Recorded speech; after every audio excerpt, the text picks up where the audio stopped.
Good day, everyone. We are the Group 4. I am Angeline Avila together with Dan Emmanuel Daginod as well as Josel Garcia and Roby Ann Garcia. And we are assigned to discuss writing different types of memorandum. We all know that memo is short term for memorandum and it is a business oriented style that is best suited for inter-office or inter-colleague correspondence. It is more informal in tone and organization than a letter. Memos are generally used to provide or ask for information, announce a new policy, update on personal transfer, or for any other internal issues. Next slide, please.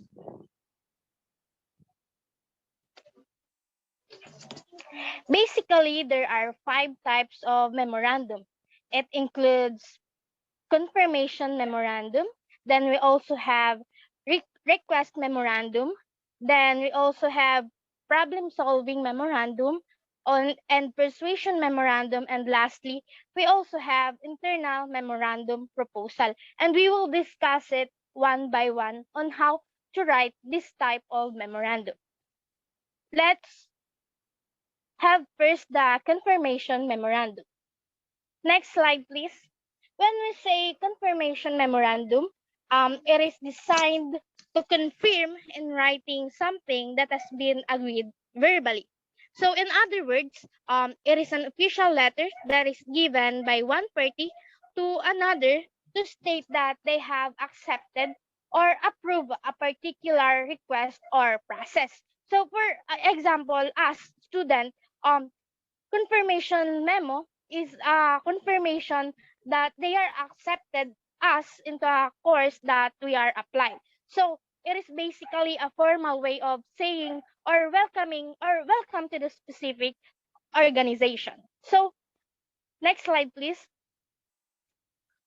In writing confirmation memorandum, we need to consider the guidelines for writing this kind of memo. First, we need to be specific on the major points. So in such cases, in order to communicate effectively, it is important to be specific rather than vague or ambiguous, whether you are speaking or writing. So you will have much easier time getting your point across clearly when you choose descriptive words and have a precise intention in mind. Next, we should enumerate the major points to emphasize them and allow easy reference for them in the future discussion. So enumerating and emphasizing your point while writing your letters make your point makes clearer and easy to identify what you want to happen, and it will be easier for the reader to look the memo regarding on your specific concerns. Lastly, we should encourage feedback on any misunderstood or unclear points, because feedbacking is important, especially if you misunderstood or you have unclear points, because it helps you and also the other party to have a clear point so that it will not result to any kind of complications or problem might happen in the future. Next slide, please. So that is the three basic guidelines in writing confirmation memo. So we have here the example of a confirmation memorandum. So consider, for example, in this is an example of sales manager who promises to provide sales coverage to 6 more cities if the general manager provides him with 3 additional salesperson. So in this letter, when the general manager and the sales manager agree on this plan of action, it is common to find the general manager confirming this agreement with the use of memo. So this message follows the 3 guidelines for confirmation memo. In this memo, the writer or the sender, Krishna Murli, first raises the major points that were um previously discussed about the guidelines. So then he outlines the 5 major points he wants his sales manager to understand by numbering them or by enumerating and emphasizing them. So Krishna, the sender, rather ensures that all of them are equally emphasized. So finally, he gives the receiver, or which is Narayan Murthy, the opportunity to ask questions so that it will be clear for the both of them. So a few things to remember when confirming agreement in writing are: first, we should highlight the significant and important details that were agreed to verbally. Next, be specific in your demands and targets, and lastly, ask for feedback on any unclear or misunderstood points. So that's the guidelines for writing confirmation memorandum. Next slide, please. Next, we have the second type of memorandum, which is request memorandum. Next slide. Request memorandum, the objective of this type of memo is to gain a favorable response to a request. It is a request memo. It is a kind of memo that should use persuasive language, because the end goal of this kind of memo is to convince others. So sometimes companies or other institutions issue memos to make requests for employee. So this might request attendance at meetings, um, changes in work procedures, or permission or cooperation to do a work-related activity. So it is this kind of memo is often includes instruction of recommendations for carrying out the request, such as specific action. It might also mention benefits that will result from taking the actions, potential problems if the request is not fulfilled, or specific help that will be provided to complete the request. So next slide, please. So for example, let's say that you have came across a business conference that relevant to your position. So you'll send a request memo to allow um you to attend this kind of conference. So you'll send your supervisor a letter of memorandum. So a few key pointers you may want to keep in mind while writing a request memo is: first, state the request clearly. So by stating your request clearly and concisely, you will get straight to the point in a way your audience um can easily comprehend on what you input on the letters. So in writing, we should also justify your request with proper reason, so that the other party will not assume that you were just lying and just making things up. So clarity is the key. So in writing your request memo, you should justify and be clear for the reason on why you are writing the letter. So lastly, you should always keep your language and tone formal and neutral. So taking your time and using language which found understandable is very important, because you should be warned that if you fill your memorandum with jargon or any um unpleasant language, you might attract the wrong type of attention. So keep things simple and don't put people off by overcomplicating things. So that's the important things you should remember in writing request memorandum. So next, please.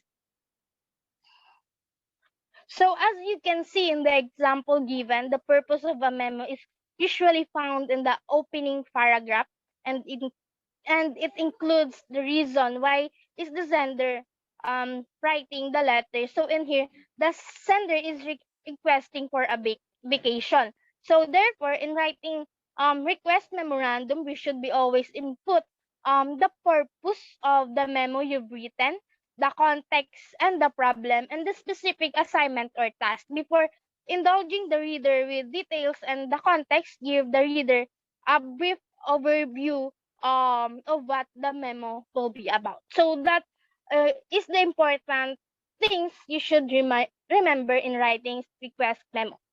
Next, the problem solving memo will be discussed by Mr. Dan Emmanuel Daginad. Thank you. Thank you, Ms. Avila. So for the third type of memo, we have the problem-solving memo or the problem-solution memo. So these memos or problem-solving memos solve problems either by informing the reader about new information like policy changes, price increases, or by persuading the reader to take an action. So basically, problem-solving memo are memos that solves a problem either by informing the readers about new information or stating a problem and its constraints together with a possible solution or suggestive plan and action to address the problem. And then many organizations have problems, and to write an effective memo about solving the problem, we need all the information about the problem as well as the individuals involved. Furthermore, solving a problem is a way of improving internal communication within the organization. Next slide, please. So this is the basic type or basic format of a problem-solving memo. Please take note that every format of problem solution memo or problem-solving memo varies. It depends on the organization. So for the basic format, we have the header, which contains the to, from, date, subject, and then the first paragraph, which is about the statement of the problem. Second paragraph will be about the analysis and the results. And then third paragraph is about or contains the solution, conclusion, or recommendations. And last, we have the enclosure, or this part is optional. Next slide, please.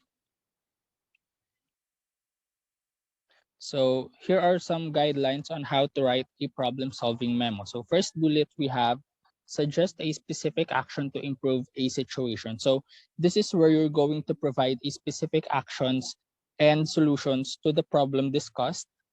Usually this part comes after you state the problem.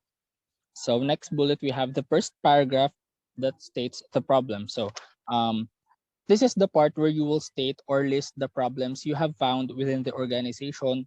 And this also contains information about how broad the problem is, how much the problem might affect the organization and its people.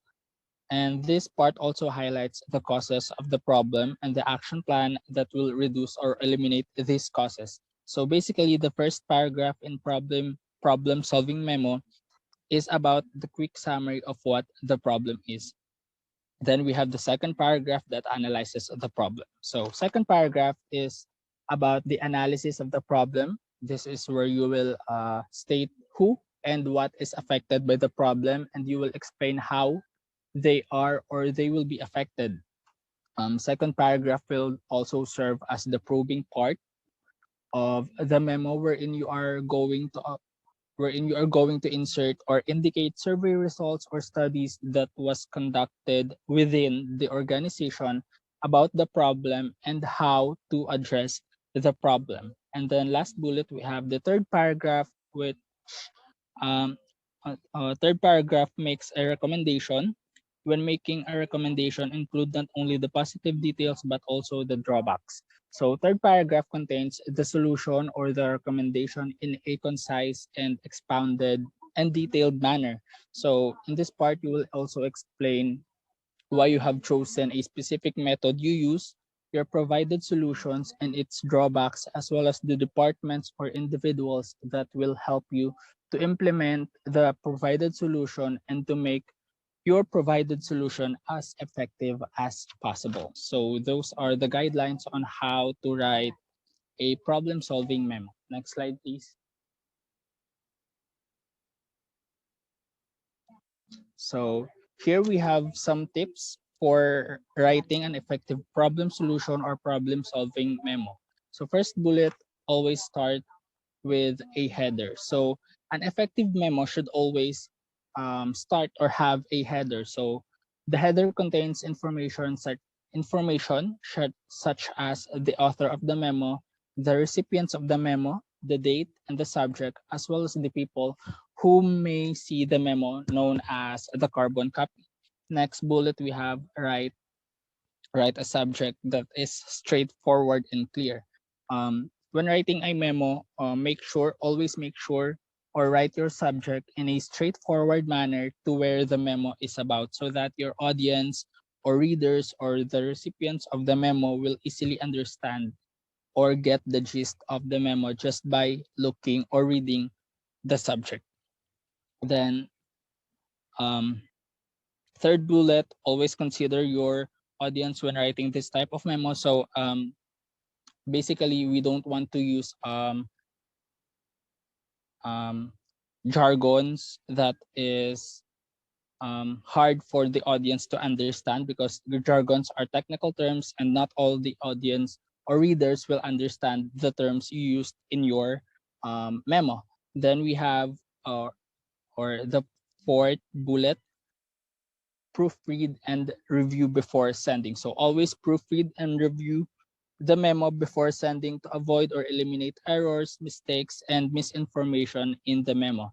And then lastly, we have ensure any necessary attachments are included. So this last bullet is optional. So this enclosure, this is where you're going to insert documents that has something to do or that has connection or relevance in the memo. So only insert documents if necessary. So those are some tips for writing a problem solving memo. Next slide, please. So this is an example of a memo or problem solving memo based on the format that I have given. So I've already edited this one. So as you can see in the header, we have the to, from, the date, and the subject. So the memo was addressed to me. So let's assume that I am the director of library in RTU, and then the letter was made by Angeline Avila, Robbie, and Garcia, Josel Garcia, which happened to be the students in RTU. So the date when the memo was written, April 11, 2022. And then the subject of the memo, proposal for banning Facebook and video games in school library.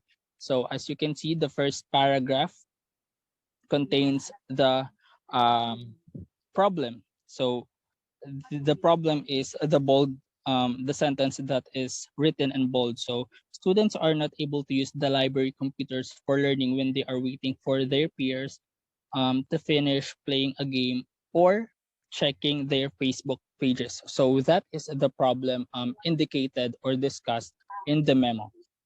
And then the solution is to block Facebook and video games from the library. Blocking Facebook and video games would help the library computers to be used for their intended purpose, such as schoolwork.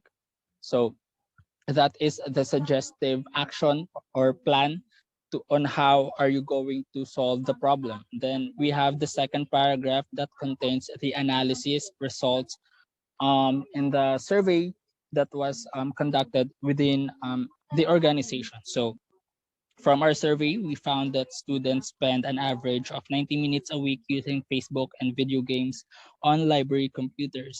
However, time tests from the furthest points of each building to the library and the computer lab show show that walking to the computer lab takes less than a minute longer than walking to the library. So that is about the analysis of the problem.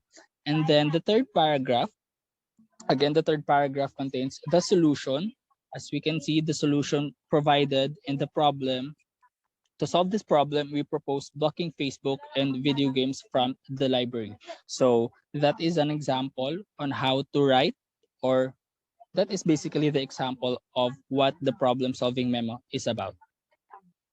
Next slide, please. Okay, So thank you. persuasion memo will be discussed by Mr. Josel Garcia. Thank you. Okay, thank you very much, Mr. Daginot. So for now, we will talk about persuasion memorandum.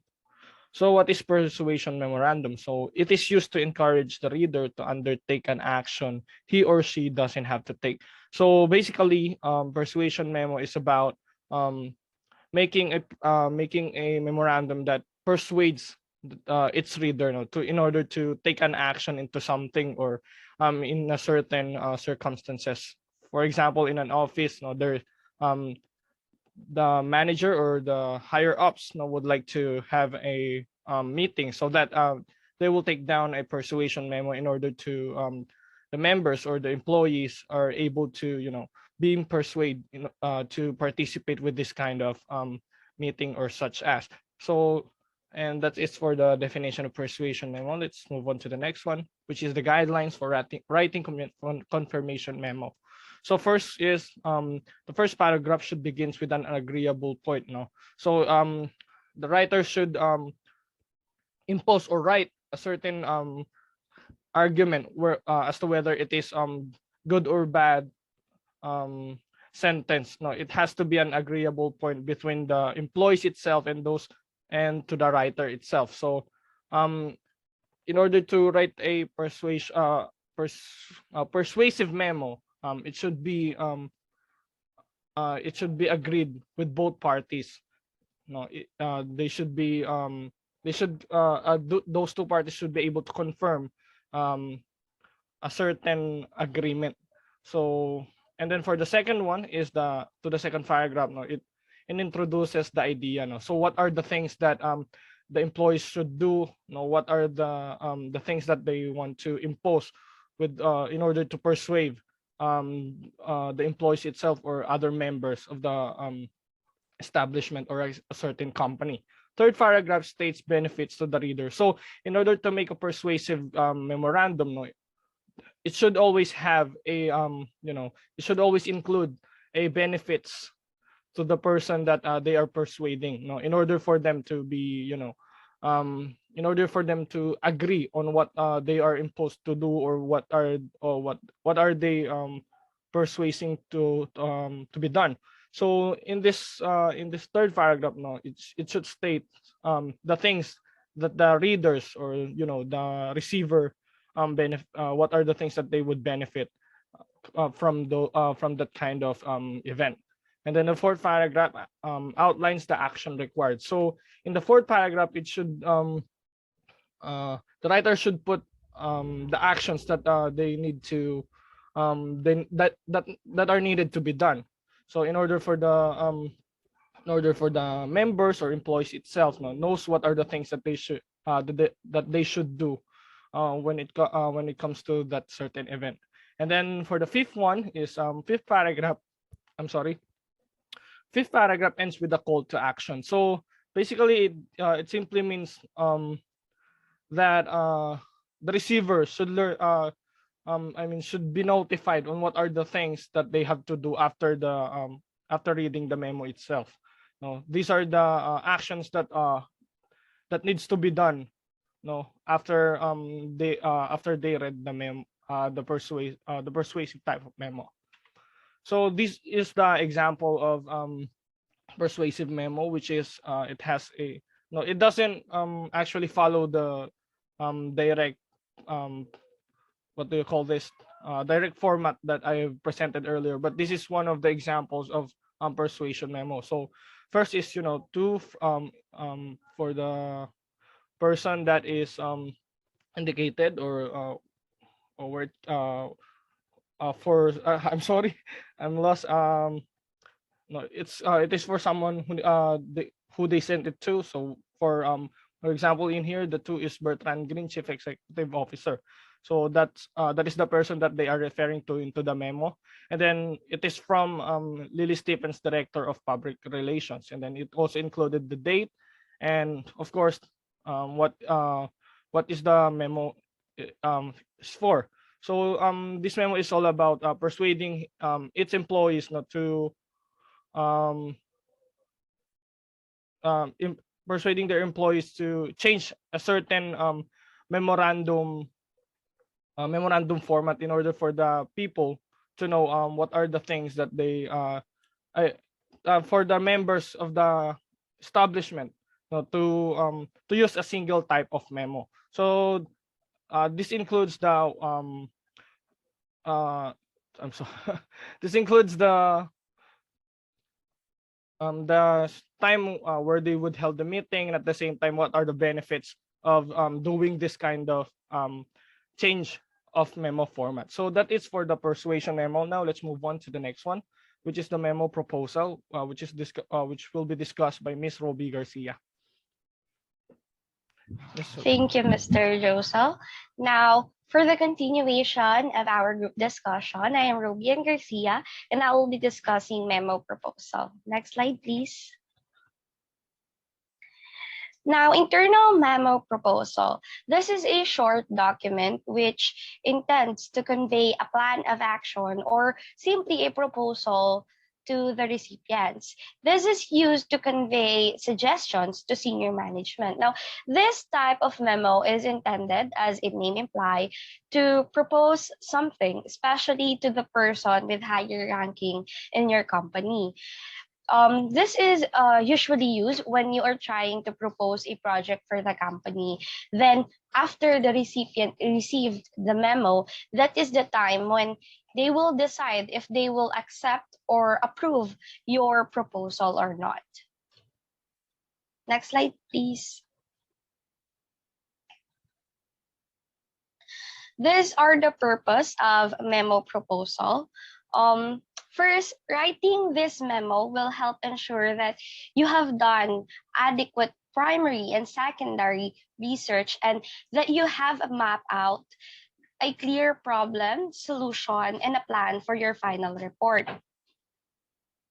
So obviously, when you send a memo proposal, the higher person or the recipient will assume that you already done your research about this and that you are proposing. And that is the time you gave them the problem, solution to the problem, and your plans. Second one is provides an opportunity to implement strategies or persuasive writing in a substantial business document. So this type of document can also be persuasive in a way that you are trying to persuade the recipient on accepting your proposal or your plan. Now, in every project that you will create at work, the decision of the people higher in position to you is important. So to persuade them and using memo proposal and their approval is very important before you start doing a project. Next slide, please. Now, these are the guidelines on writing a proposal memo. First, summary. Memos usually begin with a clear statement of purpose or the goal of the memo. Why does the memo created in the first place? This is where you can also employ the strategy of establishing common ground and common goals. Next one is, what is the problem? You need to clearly identify and describe the problem of the solution you are proposing. So this section is usually just contain one paragraph. Next is why this problem needs to be investigated. In this part, you are providing the reasons why you think the problem is important in terms of the impact it have. Now in here, 1 to 2 paragraphs are enough. Next is what are the preliminary ideas for solving the problem. In this section, you supply the alternatives, the recommendations, or the solutions that you are considering or you think of.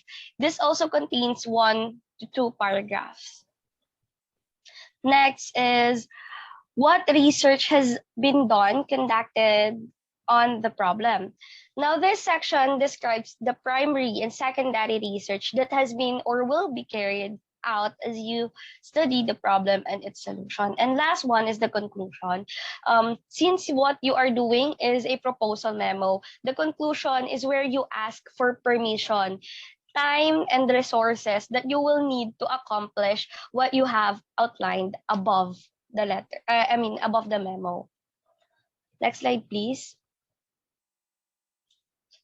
Now, as you can see here, this is an example of a memo proposal. As you can see, the recipient is senior management, which is someone who is higher in the position in the company. The subject is developing a smart paper plan. As you can see in the first paragraph, there is an introductory part wherein the writer discusses about the project he was proposing. He also stated the problem, and the sender indicated his idea of what are his plans to resolve the said problem, as you can see in the bullet, the one that is in the bullet form. There is a conclusion wherein he is stated, "I hope you'll join this effort enthusiastically." So that is an example of an internal memo proposal. So that is our discussion for the different types of memorandum and their example. Thank you for listening.